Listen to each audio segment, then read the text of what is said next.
네, 언중 6월 시작하겠습니다. 헬마우스 임경빈 작가 모셨고요. 어서 오세요. 안녕하세요. 미디어 오늘의 노지민 기자 모셨습니다. 어서 오세요. 안녕하세요. 그리고 오늘은 특별히 한 분을 더 모셨는데요. 강성원 전국 언론노조 KBS 본부장 모셨습니다. 어서 오세요. 예, 반갑습니다. 네, 본부장님을 모신 이유, 오늘 집중적으로 KBS 상황을 좀 진단하기 위해서인데요.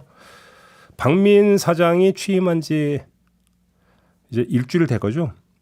그 일주일 참 너무나 많은 일이 있었기 때문에 좀 종합 정리가 필요해서 본부장님을 모셨는데요. 먼저 본부장님께 좀 여쭤봐야 될 것 같습니다. 지금 내부 좀 분위기가 어떻습니까? 매우 안 좋죠. 흉흉합니까? 흉흉 정도를 넘어서 이제 지금 약간 좀 분노하는 제작진들 위주로 이제 그런 기운들이 지금 감지가 되고 있고요. 예. 말씀하신 대로 월요일 이제 박민 사장이 취임식을 했고 당일 취임과 함께 여러 주요 시사 프로그램의 이제 진행자들이 납득할 만한 설명 없이 교체가 됐습니다. 9시 뉴스를 포함해서요. 네. 그리고 또 주요 시사 프로그램이 납득할 만한 이유 없이 또 이제 불방 상태가 쭉 이어져 왔었고요. 다음 날 뜬금없이 또 대국민 사과라는 것을 했죠. 네. 또 뭐 내용이나 뭐 절차적으로도 좀 문제가 저희는 있다고 보고요. 이게 초유의 사태가 일어나다 보니까 이것도 동시다발적으로 너무나 일방적으로 폭력적으로 일어나다 보니까 기자 PD들 이 제작 그 현장에서 근무하시는 분들 위주로 지금 매우 분노하고 있는 상황이고요. 그러다 보니까 이제 저희 노동조합뿐만 아니라 사내 이제 노동조합 그리고 각 뭐 협회들 있지 않습니까? 네, 네, 네. 그래서 일단 이제 비판 성명들이 계속 나오고 있는 그런 상황입니다. KBS 기자 에피소드에 성명 내놓은 것 같고 라디오 PD들도 입장 내놨던 것 예, 같고. 맞습니다.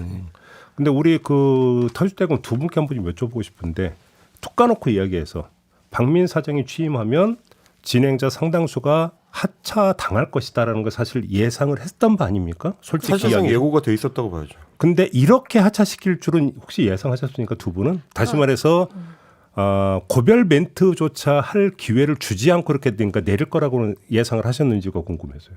그러니까 일단은 이게 절차라는 게 있는 거잖아요. 네. 인사가 나고 그러면은 그 인사에 맞는 사람이 이제 업무를 시작하고 네. 그 업무의 일환으로 뭐 제작진이나 진행자 교체가 이루어지는 건데. 보통 그렇죠. 이제 네. 본부장 인사하고 그렇죠. 그러면 사장은 뒤로 빠지고 뭐 이제 새로나 뭐 인사자 뭐 본부장이 국장이 알아서 뭐 교체하는 이런 모양새는 연출하지 않을까. 근데 뭐 게다가 이게 이제 이런 식의 정권 교체기와 맞물려 가지고 방송 개편이라는 게 저희가 지금 처음 겪어보는 일이 아니고 이명박근혜 시절이나 뭐 문재인 정부 시절이나 마찬가지로 다 비슷한 일들이 일어났었기 때문에 하더라도 거기에 준하는 방식으로 이제 이루어지지 않을까 정도의 예상을 했던 거거든요. 말씀하신 것처럼 일단 제작진을 우선 교체를 해두고 나면 그러니까 뭐 몇몇 진행자들 같은 경우는 자발적으로 그만두기도 하고 뭐 그 과정에서 자연스럽게 교체가 되기도 하고 이러기 때문에 가능하면 잡음이 좀 덜한 방식을 추구할 거다라는 게 이제 일반적인 예상이었는데 어떻게 보면 오히려 KBS 같은 경우는 지금 잡음이 더 적극적으로 발생하는 방식을 최대한 증폭시키려고 또 보여주기식으로 하는 거 아니냐 이런 생각이 좀 들 정도로 거칠게 하고 있죠. 제가 요즘 기억력이 좀 약간 감퇴하고 있긴 한데 아무튼 그럼에도 불구하고 기억력에 의존해서 저는 내정자가 야밤에 그 담당 PD한테 전화해서 내려라. 내정자가 저 이런 거 지금까지 그러니까 듣도 보도 못했거든요. 맞습니다. 저희 KBS의 그 인사 시스템에 내정자라는 그 개념 자체가 없죠. 아마 아니, 다 그럴 겁니다. 이 인사라는 게 내정이면 권한이 발동되기 전이니까 지금 권한을 행사하면 안 되잖아요. 그럼요. 권한이 없다는 거죠. 그러니까요. 사실상. 예. 이제 제가 좀 그 프로그램 얘기를 하면 예. 그 주진우 라이브 얘기인데요. 그 일요일에 이제 박민 대통령 오후 늦게 재가가 났죠. 재가가 나고 이것도 상당히 이례적이긴 한데 자정 무렵까지 막 본부장 그리고 주요 국장들 인사가 이렇게 줄줄이 났습니다. 자, 인사가 나고 나서 이제 그 어떤 권한이라는 것도 행사를 할 수 있는데 말씀하신 것처럼 그 라디오 센터장 내정자라는 양반이 본인이 아무 권한도 가지지 않고 심지어 그 해당 부서에 근무하지도 않는 분이세요. 이분이 이제 그 해당 제작진에게 전화를 걸어서 그 MC의 조진우 기자의 하차를 종용을 하고 그 제작진이 이런 좀 부적절한 것 같다. 반대 거부 의사를 밝히니까 아니 내가 내일 라디오 센터장이 될 건데 뭐 이런 식으로 반대하냐 뭐 사규 운운하면서 겁박까지 하셨다는 거 아닙니까? 근데 이게 정작 본인 책임져야 될 부분이 라디오 센터장이거든요. 예. 이게 여러 가지 방송법에도 저촉이 될 뿐만 아니라요. 예. 주진우 라이브 같은 경우가 그래서 지금 불방 상태가 이어지고 있습니다. 대체 프로그램이 이제 특집 프로그램이라는 명분으로 대체 프로그램이 가동되고 있긴 하지만 이런 게 아까 말씀하신 절차 같은 것들이 다 무시되다 보니까 저희가 뭐 프로그램 론칭하고 폐지는 할 수는 있지만 네. 편성위원회라든지 이런 것들을 거쳐서 하도록 되어 있거든요. 네. 근데 이런 것들이 안 되다 보니까 지금 현재 사실상 불법 방송에 갖고 무적 상태의 방송이 지금 이루어지고 있는 거예요. 밑도 끝도 없이 그리고 편성표에서 빼는 경우가 있습니까? 더 라이브나 이런 것 같은 경우 사전 고지 이런 것도 전혀 없이. 그런 것들은 정말로 있을 수 없는 일이죠. 이게 왜냐하면 저희 그 편성 확정표라는 게 있지 않습니까? 이게 매주 그러니까. 금요일 되면 항상 공개가 되는 거거든요. 그러니까요. 이 뭐냐면 이 공공재인 우리 전파를 국민들께 어떻게 우리가 사용하겠습니다. 대국민 약속인데 이런 것들을 지금 완전히 깡그리 무시하고 가니까 이런 건 저도 한 20년 정도 지금 방송국 생활하고 있는데 제 기억에는 이런 거는 없었습니다. 예. 게다가 이게 또 한 4일 동안 나흘 동안 대체 프로그램을 편성을 한 게 재방송이잖아요. 드라마나 뭐 이제 개그 콘서트 그리고 예능 프로그램 재방송인데 그리고 나서 시청자분들이 뭐 홈페이지 게시판이며 유튜브며 뭐 시청자 청원 제도가 있어서 KBS에는 거기에도 굉장히 수십 건이 막 달려 있거든요. 그런데 어제 이게 사실상 폐지 통보를 또 했더라고요. 제작진분들한테. 그래서 그 유튜브 커뮤니티에는 한 10시 반쯤에 제작진 입장이 올라왔는데 뭐 저녁에 6시 이후에 연락을 했다고 하고 그런데 문제는 이 폐지 결정을 하는 근거가 ETV에 어울리지 않는다. 사실상 이거 한 줄이 다였다는 거예요. 그 데이터나 근거가 뭔지도 알려주지 않고. 어울리지 않는다? 네, ETV에 어울리지 않는다. ETV의 정체성이 어울리지 않는다라는 겁니까? 그러니까 그럼 정체성이 뭔데요? 그거는 저는 그냥 핑계고요. 예. 이런 것들은 핑계고 사실상 그 뒤에 숨어 있는 함의들이라는 것은 분명히 있다고 봅니다. 이거 그냥 사실 이제 마음에 들지 않는 방송. 예. 화요일 사실 저는 그 대국민 사과 기자회견이 사실 용산을 향한 사과였다고 저희들 저 규정을 하고요. 자, 그러면 이 방송을 누구에게 잘 보여야 되느냐? 지금 국민적 공감대를 얻고 있지 않지 않습니까? 이런 네, 행위들이. 그럼 결국에는 여기에 대해서 만족하는 자들 분명히 있을 테고 네. 이게 아마 지금 박민을 낙하산으로 내려 꽂은 그 주체일 테고 저는 분명히 이제 이런 일련의 여러 행위들이 모두 다 이제 거기에 잘 보이기 위한 하나의 용비어천가 아닌가 생각합니다. 지금 어찌 본다면 지금 그 본부장님 말씀이 제가 지금 질문 드리려고 했던 것에 대답이 될 수도 있을 것 같긴 한데 그럼에도 불구하고 질문 다시 한번 드려볼게요. 그러니까 절차를 밟아서 며칠 상관이잖아요, 사실은. 절차를 밟는다더라도 며칠만 참으면 되는 건데 굳이 그걸 참지를 못하고 무슨 번개벌에 콩고 음악도 저렇게 해야만 됐던 이유가 용산에 잘 보이기 위해서라는 그 이유 하나만으로 설명이 될 수 있는 겁니까? 다른 건 혹시 없을까요? 저는 이해가 안 돼서 지금 질문 드리는 거예요. 그러니까 정말 저도 이게 하루 이틀 차이만 피하면 그러니까 지금 어떻게 보면은 범법자가 될 수도 있는 행위를 계속 쌓아두고 있는 거잖아요. 뭐 하나라도 좀 피할 수 있을 텐데 지금 뭐가 그렇게 중요해서 하는가. 그래서 지금 뭐 사장으로서 보여줄 수 있는 퍼포먼스 같은 것들을 좀 예측을 해보면 퍼포먼스라고 하는 표현이 되게 별로지만요. 뭐 구조조정을 하겠다고 이야기를 했고 그리고 또 이제 ETV 같은 경우도 어떻게 할지는 모르겠지만 뭐 앞으로 변화가 있을 것 같고 그리고 그 방심위에서 뉴스타파 인용부도 관련해서 과징금 부과받은 거 이의 제기를 안 하겠다고 하고 그리고 보도들을 콕 집어서 반성을 하고 사과를 하고 뭐 일부 프로그램이나 뭐 진행자의 문제를 언급을 했잖아요. 여기서 가장 빨리 할 수 있는 것들을 좀 속도를 무리하게 냈다 이렇게 보이거든요. 자, 여기서 그 우리가 지금 이제 진행자나 이런 분들한테 너무 초점을 맞추고 있는데 그들 말고 제작 뭐 PD 기자도 있을 거고 더 나아가서 뭐 작가도 있을 거고 비정규직으로 이제 일하시는 분들도 계실 거란 말이에요. 이분들은 지금 어떻게 돼 있어요, 상황이? 그렇게 되면 그래서 이게 이제 단순한 하차 종용의 문제가 하차 종용으로 끝이 나는 게 아니고요. 아까 말씀하신 것처럼 그러면 대체 방송이 이게 약간의 위법성 이런 것들도 지금 발생을 하죠. 그러다 보니까 이게 방송에는 스태프분들이 여러분들이 지금 같이 관여를 하실 수밖에 없는데 이분들한테는 또 생존의 문제입니다. 그런데 이제 이런 것들이 근로기준법 위반, 뭐 노동법 위반 사유로 계속 연결될 수밖에 없는 구조여서 저희가 지금 이런 것들은 계속 예의주시하면서 네. 지금 정보를 수집하고 있고요. 예. 여기에서 한 가지만 더 포인트를 더 라이브를 마지막으로 짚어보면은 그 4주 뒤에 대체 편성을 4주간 한 다음에 종료한다고 했거든요.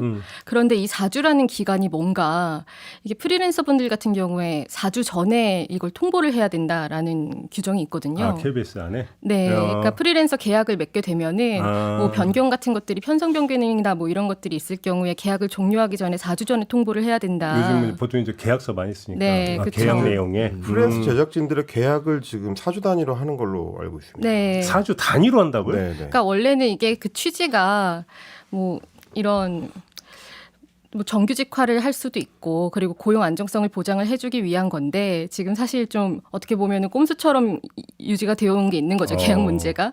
그런데 지금 이제 4주 후에 폐지를 하겠다라고 하면서 대체 편성을 하면은 사실상 뭐 팀이 유지가 돼 있지만 거의 이제 해고가 되기 전까지 기다리고 있는 상황이 되는 거고 그래서 그 더 라이브 같은 경우에서도 이제 프리랜서 제작진 분들이 어제 입장을 낸 게 이게 재창조 수준의 공영방송 정상화냐 이건 공영방송 정상화가 아니라 비정규직 제작진들을 향한 공영방송 탄압이다 이렇게 입장을 냈습니다. 4주 단위로 그러니까 계속 재개발을 하는 게 맞아요, 본부장님? 그럼 이건 일용직도 아니고 월용직이 되는 건데 그런 거잖아요. 사실 뭐 그 부분 제가 조금 더 예. 가서 좀 더 확인을 좀 해봐야 할 문제인 것 같긴 한데요. 예. 4주 단위 그거는 저기 그렇게 지금 진행되고 있는 거는 저도 그렇게 인지는 하고 있고요. 네. 아마 이런 것들을 그러니까 방송은 하지 않는데 통보는 지금 4주를 벌면서 지금 한 것 아닙니까? 이 자체가 꼼수인 거죠, 이게. 계약 위반을 피하기 위한. 그렇죠. 근데 계약 위반을 피한다 하더라도 편성규약 위반이나 방송법 위반 소지가 있다는 얘기잖아요. 지금 그 좀 정리해서 말씀해 주시겠어요, 본부장님? 예. 다시 이제 사례로 돌아가서 아까 주진우 라이브 같은 경우에 MC 하차를 그렇게 종용한 것 자체가 예. 이제 방송법 4조를 저희는 정면으로 위반한 사례라고 지금 보고 사조가 있고요. 어떻게 되는데요? 4조가 이제 두 개 항목으로 돼 있는데 뭐 보통 우리 방송의 독립 뭐 이런 원칙적인 것과 하나와 이 법과 법률에 의하지 않고서는 어느 누구도 방송 제작 뭐 편성에 이렇게 관여할 수 없다. 사실상 그 내정자라는 신분 자체가 아무런 권한이 없는 상태에서 네네네. 직접 지시가 들어갔던 것 아닙니까? 네.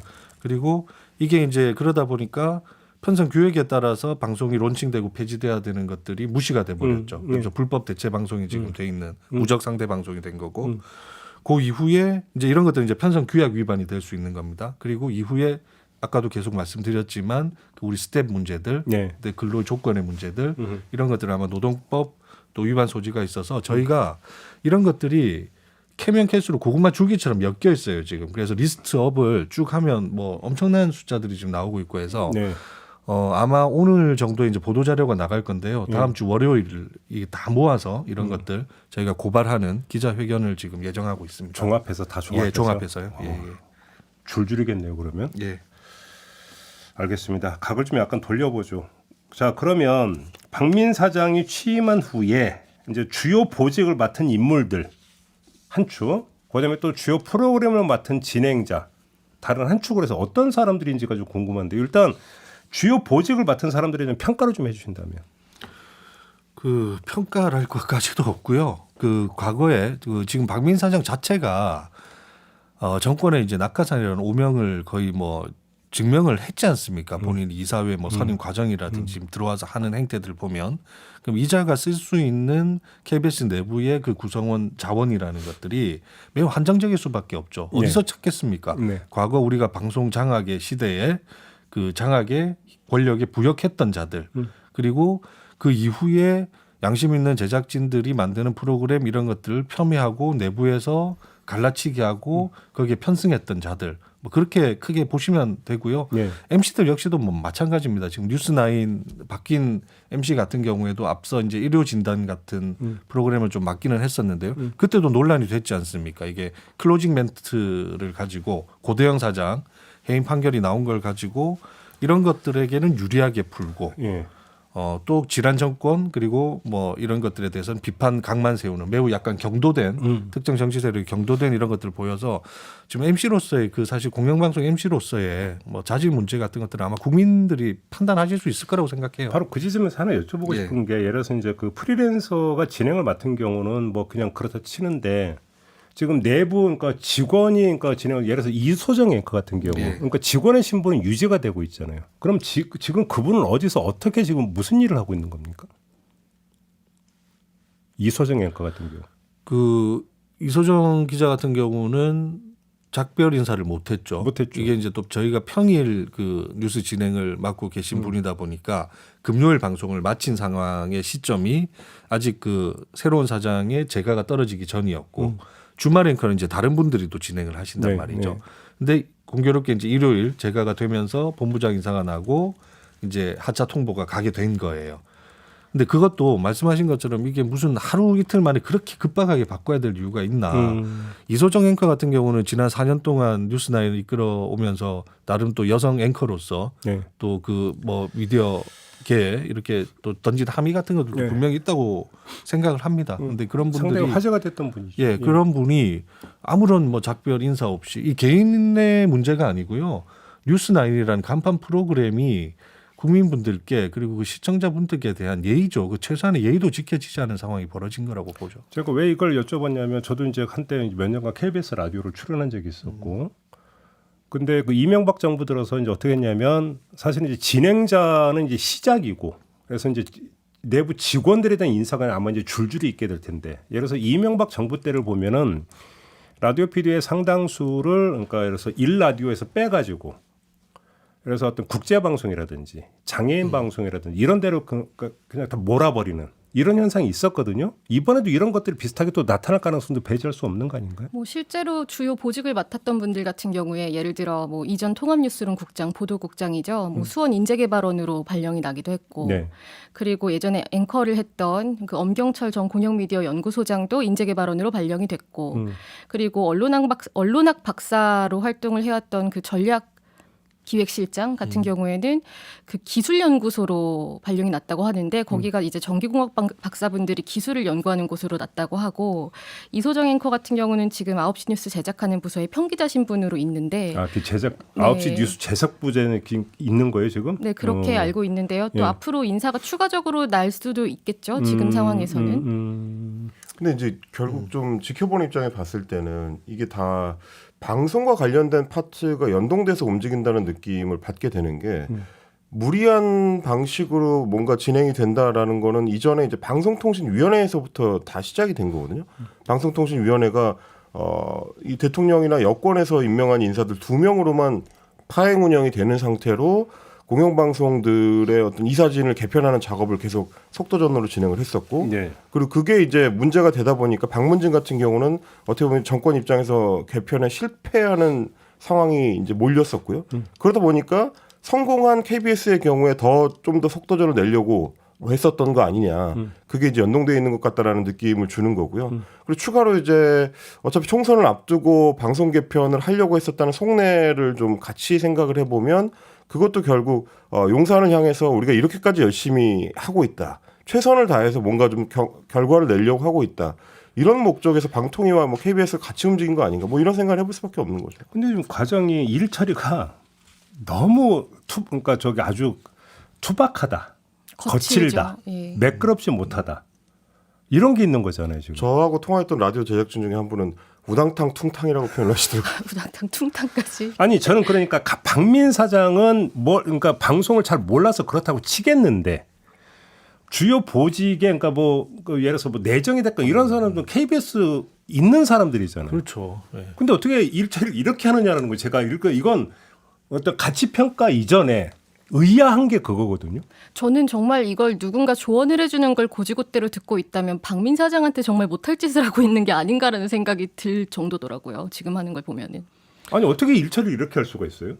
그러니까 이게 그 말씀하신 대로 이제 그 뭐 박민 사장이야 방송의 방자도 모르시는 분이니 그럴 수 있다고 뭐 차치하더라도 네.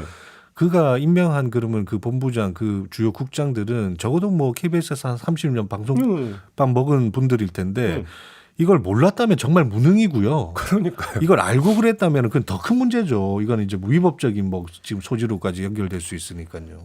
그러니까 뭔가 이제 그 이른바 뭐라 이너서클이라고 표현을 해야 되나요? KBS 안에 이제 새로 형성된 이 그룹 안에서 분위기가 뭔가 지금 잘못 가고 있는 게 아니냐. 뭔가 면밀하게 검토를 하고 이러는 게 아니라 그냥 와 하는 어떤 이런 분위기를 좀 한쪽으로 막 쏠려버린 거 아닌가라는 생각도 하게 되는 거죠. 그러니까. 그러니까 아 그러지 말고 요렇게 해야 된다. 이런 얘기가 전혀 나오지를 않는 이런 분위기가 뭔가 좀 지배되고 있는 게 아닌가라는 어떤 추측을 하게 되는 거예요. 왜냐하면 나타나는 일처리 방식을 보면 이해가 안 되기 때문에. 그러니까 그런 지금까지 그 사장이 해임되고 나서 사장이 새로 임명이 되고 그리고 인사가 나기까지의 일들을 보면은 좀 굉장히 의아한 부분들이 뭐냐면 그 소위 말하는 KBS 내에 그 보수 성향 노조라고 하는 곳들이 있고 외부의 보수 성향이라고 불리는 그런 단체들이 있잖아요. 그런 곳에서 박민 사장을 굉장히 반대를 했었거든요. 그러다가 또 그 선출 과정에서 잡음이 있기도 했고 그리고 임명 절차 같은 게 문제가 있다라는 지적이 나왔을 때까지만 해도 반대를 했는데 네. 이제 KBS 여권이사 한 분 사퇴하고 나중에 교통 정리가 되고 나서는 지지로 선회를 하고 그리고 이제 이번 인사 같은 경우도 인사를 앞두고 인사에 문제가 있다는 그 보수단체 성명이나 지적이 쏟아지다가 뭐 그때 실제로 지금 실제 인사랑은 좀 다른 형태의 인사안이 찌라시 형태로 돌았잖아요.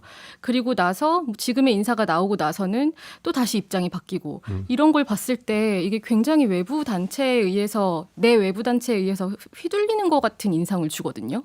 그러니까 뭔가 딱 중심을 가지고 KBS를 어떻게 이끌고 가야겠다 이렇게 진행을 하는 게 아니라 뭔가 여기저기 치이면서 중심을 못 잡고 바꾸자는 목소리에만 좀 이렇게 치우쳐 있지 않은가 이런 지금 의심이 드는 말씀하신 부분입니다. 게 거의 뭐 정확한 지적이신 게 그 KBS 내부가 일단 지금 분열돼 있는 그 상황도 좀 맞는 거고요. 그리고 그 분열 중에도 특히나 이제 그 박민 사장 그러니까 저기 기존 사장 체제에 반대했던 그룹들에서도 이해관계에 따라서 이 분열이 일어나는 거고 그 외부와도 연결이 그 외부에서 보수의 목소리를 내는 그 세력들 그리고 그보다 더 큰 어떤 권력의 세력 막 이런 것들이 지금 이해관계에 따라서 움직이는 것 같은 느낌이 정말로 지금 내부에서도 느껴지고 있습니다. 그러니까요. 예. KBS 뉴스가 확 바뀌었다는 이야기는 수없이 많이 나왔어요. 근데 외부의 시선 말고 내부에서는 뭐라고들 합니까? 내부에서 이제 저희 정말 저도 지금 뭐 안타깝고 무거운 마음이긴 한데 네. 뭐 땡뉴 뉴스가 지금 시작돼 버린 거 아닙니까? 그래서 그 사실 이렇게 된 것까지에 대한 또 책임감도 많이 느끼고는 있습니다. 네. 예를 들면 그 저희가 뭐 편파 방송에 대한 그것도 지금 이슈가 되고 있지만 또 한쪽을 잘 보셔야 되는 게요. 이 소위 말하는 큐시트라는 것이 있지 않습니까? 이제 월화수 목까지 이제 4일 방송이 나갔는데 우리 지금은 뭐 15는 아니지만 이제 땡 하면 탑이 거의 이제 윤 정권 옹호적인 방송이 나가고 주로 안보 이슈들이 쭉 나가고 전 정권 비난하는 이 지금 루틴을 가져간단 말이죠. 이게 이제 고착화되면 그게 과거에 사실은 이제 보수 정권 시절 때 땡전 뉴스, 땡전 뉴스. 네, 그 패턴이란 말이죠. 그래서 조금 더 구체적으로 들어가 보면 그 지난번 이제 합참 의장 청문회 같은 경우가 예. 뭐 제가 굳이 좀 타사들을 언급을 하면 비교를 해야 되니까요. 그 청문회뿐만 아니라 자 그러면 이 정부의 인사 검증 실패까지가 묶여서 하나의 이제 패키지로 이렇게 그렇죠. 보도가 되는. 근데 KBS 같은 경우는 한 꼭지로 끝나버렸죠. 그 끝난 것도 그 합참 의장의 해명에 집중하는 그런 양상을 또 보인단 말이죠. 네. 그래서 그런 것들. 그다음에 어제 같은 경우도 이제 그 대통령의 이제 장모 그 법정 대법원 판결 나온 것 같은 거 경우도 대부분 방송사들은 주요 뉴스로 다룬 반면에 저희 같은 경우는 그게 엄청나게 지금 밀렸어요. 그 로컬 사인 들어가기 조금 전에 이제 하는 한 꼭지 하고 그 치부해버리는. 그래서 이런 것들이 이제 매우 고착화될 테다. 지금의 그 보도국 수뇌부들, 바뀐 수뇌부들의 앞으로의 뭐 뉴스의 방향성들을 단 4일만으로도 읽을 수 있는 것이죠. 그 메인 뉴스 앵커 브리핑이라고 있죠. 예. 이게 지금 그 통합 뉴스룸 소속이 아닌 다른 사람이 썼다는 얘기가 있다는데 이게 무슨 이야기입니까, 얘기가? 그 이제 소위 말하면 이제 기사의 바이라인이라는 게 있지 않습니까? 그렇죠. 그게 이제 기사에 대한 책임까지도 연결되는 부분인데 지금은 그 바이라인이 지금 남아 있지를 않아요. 그래요? 예. 그리고 이게 이제 누가 작성했는지 심증은 가고 이런 정황들은 있지만 이제 본인도 그거에 대해서 뭐 노코멘트 혹은 부인하고 있고 예. 이 방송 자체가 앵커 브리핑이 나가는 그 과정 자체도 그러니까 내용도 지금 내용대로 문제긴 하지만 예. 과정 자체도 이게 발제부터 그 바이라인의 문제 이런 것까지 매우 석연치 않은 지금 상황들이 있단 말이죠. 그래서 이 부분은 저희가 이제 그 내부적으로는 일단 긴급 공정방송위원회라는 것들 개최를 지금 요구는 했지만 네. 사측이 뭐 순순히 응할 것 같지는 않아 보이고요.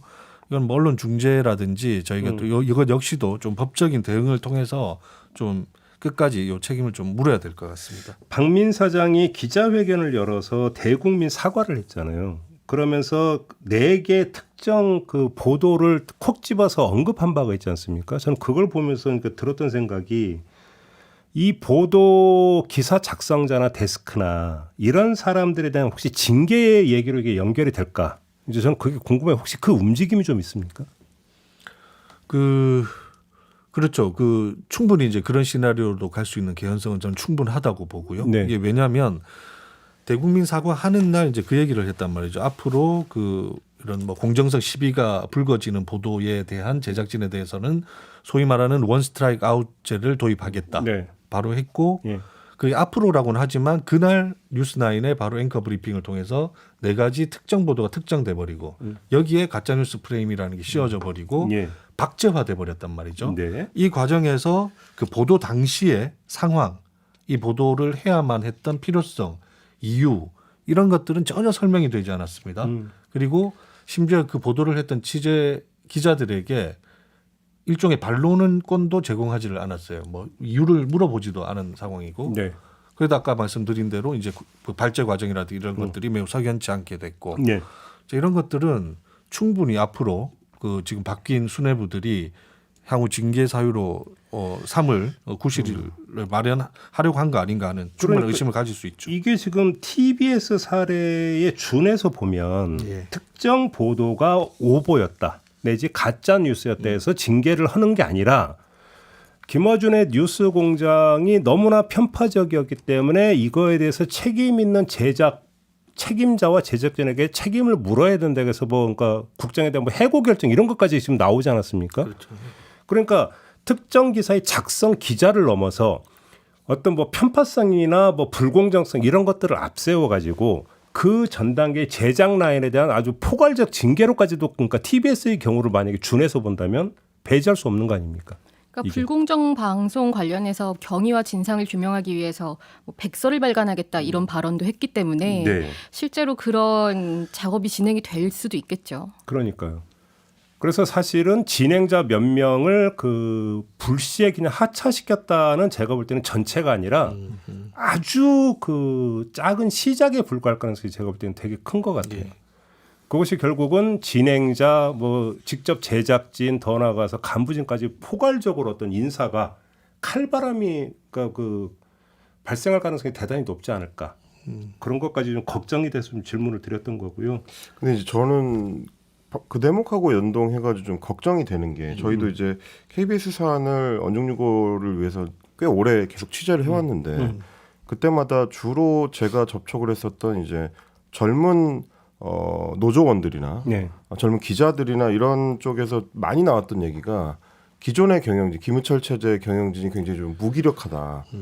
방송 수신료 문제라든지 이런 거와 관련해서 제대로 대응을 못해서 KBS가 오히려 좀 어려운 상황에 처했다라는 불만들이 상당히 좀 많이 나왔었고요.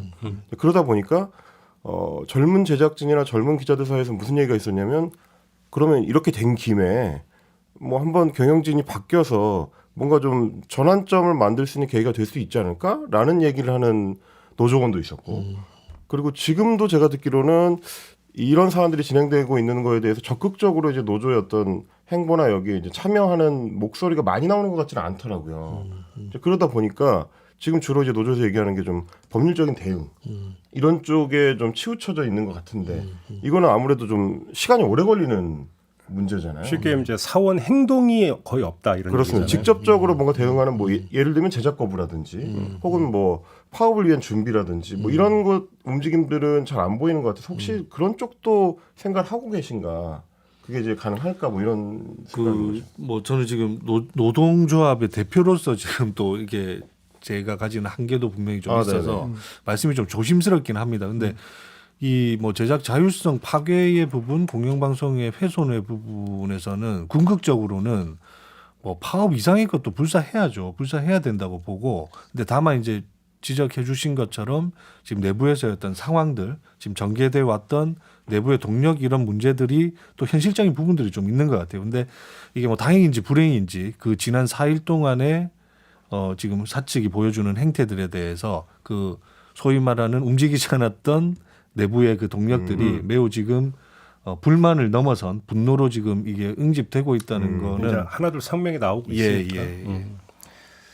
뭐 이제 그게 말 그대로 이제 그 에너지가 이제 응집되다 어느 순간에 표출할 수 있느냐 없느냐 이 문제인 것 같은데 조금 전에 우리 헬마도 이제 잠깐 언급했는데 수신료 분리 징수에 미치는 영향은 어떻게 보십니까? 이 상황이. 왜냐하면 댓글창 이런 거 보면 나 납부가 부활난다. 뭐 이런 그 글이 그 심심찮게 보이던데요. 오히려 이것이 더 악영을 미칠 수 있는 거 아닙니까? KBS 재정에는 어떻게 보십니까? 저는 수신료 분리고지가 되는 순간 그 빗장은 열렸다고 보고요. 예. 자, 빗장이 열린 순간 그리고 이제 KBS가 다시 정쟁의 도가니로 이제 빠져 들어버렸지 않습니까? 네. 이게 단순히 뭐 우리가 얘기했던 10% 20% 손실분을 얼만큼 막을까의 문제를 이제는 뛰어넘었다고 생각합니다. 네. 이거는 이런 식의 방송이 가고 하면요. 정말로 누가 수신료 내겠습니까? 과거에 이제 수신료 거부 운동까지도 전개됐듯이 네. 아마 이거는 뭐 특정 지금 뭐 정치적인 뭐 이념을 가지신 분들을 위한 방송이 이렇게 계속 된다면 이거는 뭐 굳이 설명을 안 드려도 그 결과는 뻔한 것 아니겠습니까? 그런 점에서 어떤 방송의 자율성에 대한 위기감 말고 경영에 대한 위기감도 구성원들을 많이 지배하고 있습니까? 지금 현재 어떻습니까? 예, 그렇죠. 그 뭐 제가 가감 없이 말씀드리면 네. 그 내부 구성원들은 또 내부 구성원들로서 뭐 생존의 문제 예. 뭐 이런 것들 고민을 안 할 수밖에 없죠. 근데 또 하나 이제 문제가 KBS 같은 경우가 이 층위가 되게 엄청 다양하단 맞아요. 말이죠. 예, 그리고 맞아요. 입적 경로라든지 이런 것들이 뭐 방송국의 한계일 수도 있고요. 이러다 보니까 아마 그 이해관계라는 것들도 아마 다를 수밖에는 예. 없고요. 예. 그래서 이런 것들이 좀 복잡하게 얽혀 있는 문제입니다. 사정이 바뀌었다고 수신료 분리징수 다시 없던 걸로 하고 이런 건 없는 거죠? 그건 사실 뭐 불가능한 문제 아니에요. 그러니까 이 정부의 특징이 그런 것 같아요. 낙하산 사장에 대해서 갖는 환상이라는 게 있잖아요. 네. 그런 게 없다. 오히려 이제 수신료 관련해서 무슨 네. 색다른 분석인데. 그렇죠. 예. 그리고 그 분리징수 관련해서 헌법 소원 제기한 것도 오히려 취하하겠다 이렇게 나오고 있으니까 네.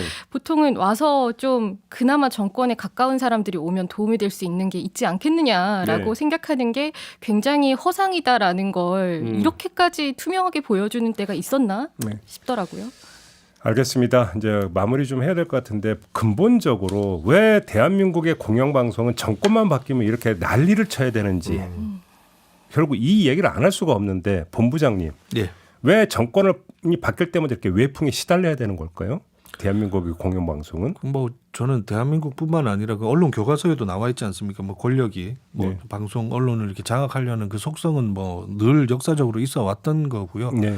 그래서 이제 그 사실 소위 말하는 이제 시스템 그 지배 구조 이런 것들을 좀 정비를 했었어야 하는 건데 지금 여전히 막 30년 전에 머물러져 있고요. 네. 그래서 이제 뭐 길게는 말씀 못 드리겠지만 그 방송 3법 같은 경우 국회를 통과했고 대통령이 이걸 거부권만 행사할 것이 아니라 네. 이렇게 장악하려고만 할 것이 아니라 네. 여기에 대해서 조금 더 심도 있게 들여다보고 국민들도 이 부분에 좀 더 많은 관심을 좀 갖고 지지해 주셨으면 좋겠습니다. 결국 현재로서는 그 유일한 대안이라는 게 방송 3법 말고는 현재로서는 모색할 게 없다 이런 말씀이신가요? 우리 두 분은 어떻게 평가하십니까? 지금 결국 이렇게 이야기가 돌고 돌다 보면 지배구조 문제로 항상 이렇게 귀결이 되게 되는데 네. 그래서 저도 비슷한 말씀을 드릴 수밖에 없을 것 같아서 한편으로는 또 JB는 어떻게 생각하시는지 또 궁금하기도 하고요. 왜 또 저한테요? 제가 약간 특명을 받은 게 있거든요. 누구한테요? 그거는 근데 취재 저는 보호를 해야죠. 오늘 아침에 그 뉴스 보셨습니까? 연합뉴스 TV. 네. 연합뉴스 TV도 민영화될 것 같다는 그 보도 보셨습니까? 을지학원. 네. 예, 지금 을지학원이 지금 2대 주주였는데 주식을 더 매집해서 이제 1대 주주로 지배 주주로 이제 바뀔 것 같다라고 하는 이 이야기. 그러니까 지금 일련의 흐름은 YTN 매각도 그렇고 연합뉴스 TV도 만약에 그렇게 나타난다면 제가 한번 대놓고 한번 이 TV가 안전할 수 있을까요?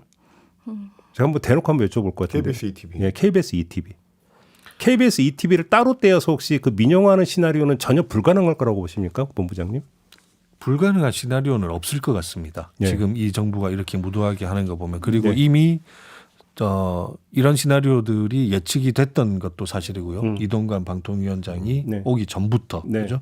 그래서 이런 것들은 충분히 이제 가능한 부분이라고 보는데 다만 이제 ETB 같은 경우에는 조금 더 복잡한 절차나 이제 시간들은 좀 필요하겠죠. 물론 법을 바꿔야 되는 그 부분이 와중에 있죠. 이제 여러 가지 또 변수들이라는 것들은 워낙 많아서 제가 지금 뭐 단정적으로 말씀드리기는 힘들지만 그 시나리오를 향해 가는 거 아닐까요? 그리고 이 정권에 지금 이동관 방통위 체제가 하려는 거는 단순히 공영방송 길들이고 순치시키려는 시즌 1이 아니고 정말로 해체시키고 갈라버리고 말살시키고 쪼그라뜨리는 아주 매운맛의 시즌 2라고 저는 생각합니다. 그러니까 제가 이제 연중 6월 시간에 여러 차례 거쳐서 그 말씀을 드리는데 보수 정권의 그 방송 정책과 진보 정권의 방송 정책이 완전히 성격이 다르다.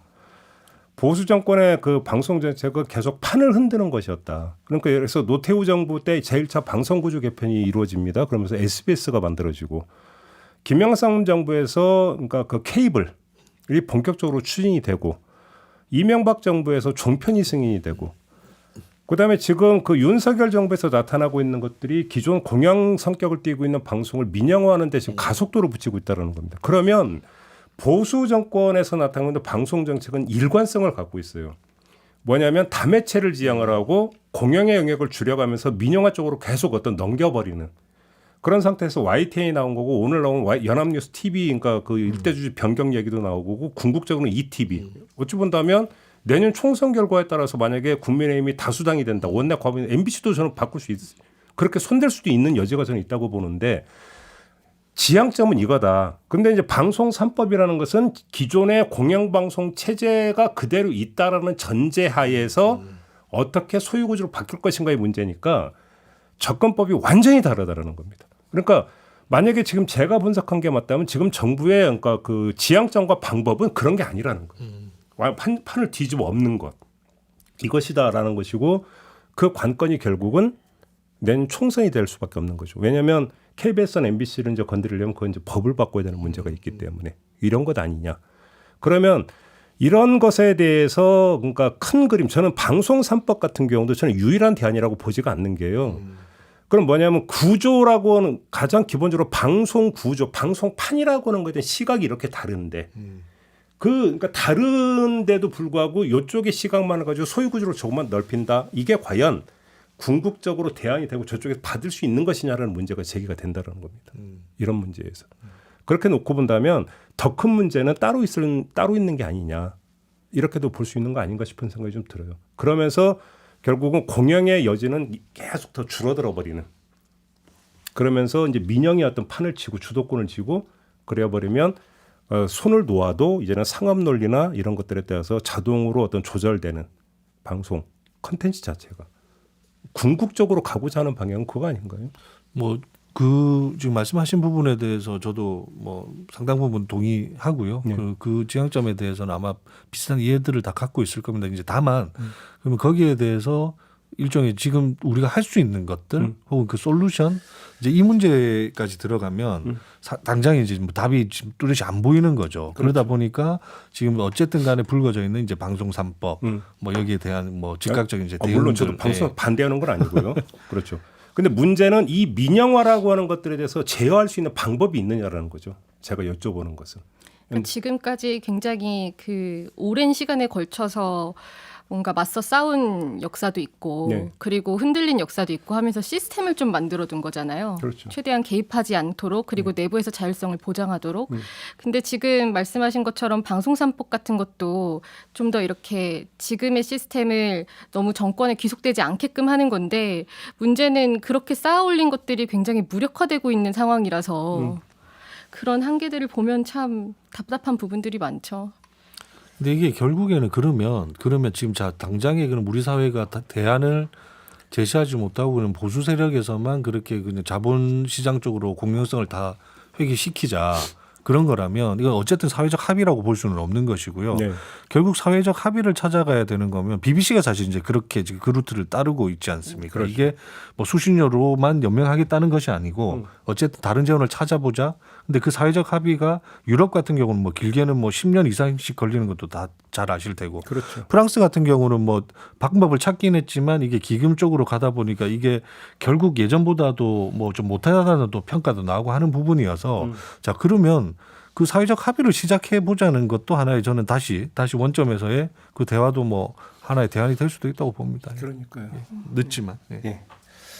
아무튼 그 정권이 바뀔 때마다 방송이 그 몸살을 앓는다는 얘기는 대한민국 방송 구조가 지금까지는 사실 공영을 주축으로 해서 이제 짜여져 있었던 것이기 때문에 또 그런 현상이 나타났던 거거든요. 예를 들어서 지금 정권 바뀌었다고 SBS가 몸살 앓고 있다, 종편이 몸살 앓고 있다는 얘기 들어보셨습니까? 민영 방송이 아니지 않습니까? 근데 이제 이거를 어떤 그 큰 틀에서 이제 너무 흔들려고 하는 거 아니냐라는 요 얘기까지 사실 연결이 돼야 되는 건데 이 부분에 대한 이야기는 좀 사실 별로 없는 것 같아요. 그냥 속수무책으로 네. 지금 속수무책으로 지금 가고 있는 거잖아요. 이것이 이제 그게 더 이제 어찌 보면 근본적인 문제일 수 있는데 그게 지금 뭔가 좀 비어 있다라고 하는 점을 좀 한번 좀 제기하는 거고 방송 3법 문제 같은 경우는 공영방송이 당연히 유지가 돼야 되고 유지되는 선 상황에서는 공영성을 강화하는 하나의 방법으로 더 개방하는 것. 이거는 너무나 당연한 이야기다.